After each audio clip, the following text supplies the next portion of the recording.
fourth term in office, according to a poll conducted by a Moscow-based independent pollster.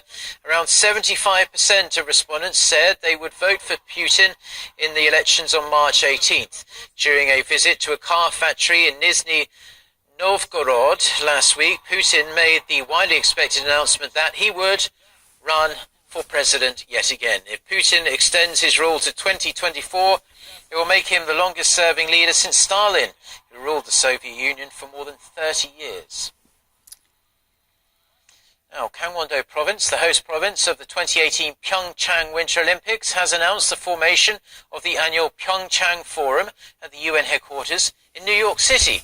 As one of the legacies of next year's sporting event, the forum seeks to hold discussions on the critical need of the protection of the earth and its environment.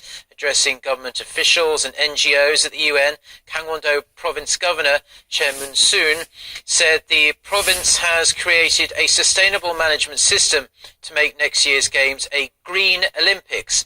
The forum will have its first session on February 7th, 2 days before the opening ceremony in Pyeongchang. A 14-month-long legal battle is entering its final stages now. The Independent Counsel and state prosecutors are demanding former President Park Geun-hye's confidant, Choi Soon-sil, be jailed for her role in the massive influence peddling scandal that brought down Park's presidency. The final hearing for Choi and former Presidential Office Senior Secretary An Jong-bom that began this morning will resume after a brief lunch recess at the Seoul Central District Court. Choi could face life behind bars if she's found guilty of all 18 charges against her. They center on her alleged collusion with the ousted president to extort money from the country's largest conglomerates and to interfere in state affairs. The court's decision is likely to affect Park's case as well. The former leader is also undergoing a criminal trial on numerous charges. The South Korean government plans to promote the country's software industry, which will play an important role in the fourth industrial revolution. Prime Minister Lee Na-kyun also outlined the government's plans to tackle Korea's gambling industry, which is growing at what he says is an alarming rate. Ji Myung-gil with more. Prime Minister Lee Na-kyun on Thursday said it was necessary to provide the right job training and education to foster job creation in the software sector. It is important for the government to create an environment for the younger generation where they can experiment using their imagination and creativity, which is key to the success of the software industry. He also said jobs like industrial software programmers, games programmers, and data analysis will serve as new career opportunities for younger people. According to Korea's Software Policy and Research Institute, the country's software industry reached nearly $4 billion this year and is growing by $100 million every year. Therefore, the government also plans to construct models to predict how the fourth industrial revolution would affect software jobs in the future. Prime Minister Lee also noted the alarming growth rate of gambling and other adult entertainment businesses.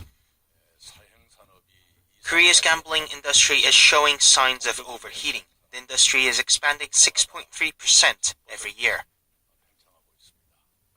He said it was important to eradicate corruption, especially in sports gambling, referring to match-fixing scandals which have struck professional sports players in recent years, and called for greater attention from law enforcement authorities.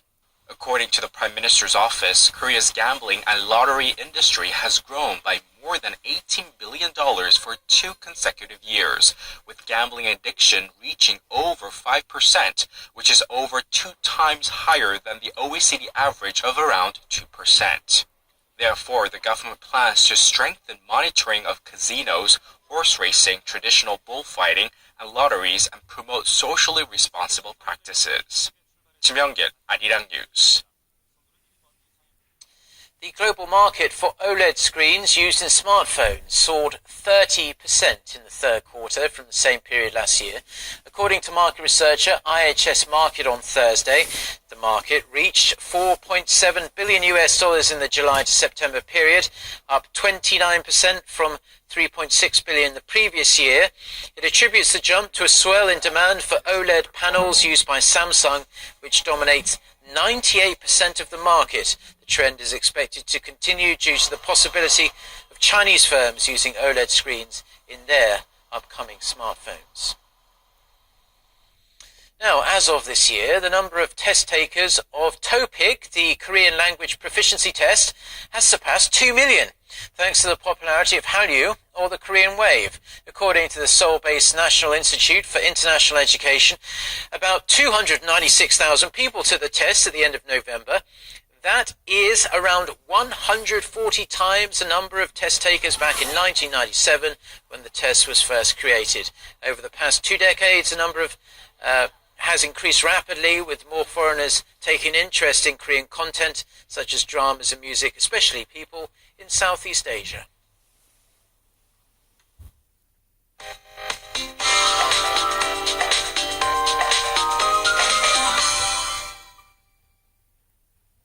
Bitterly cold conditions have caused the nation to shiver for the past few days, and it's been cold enough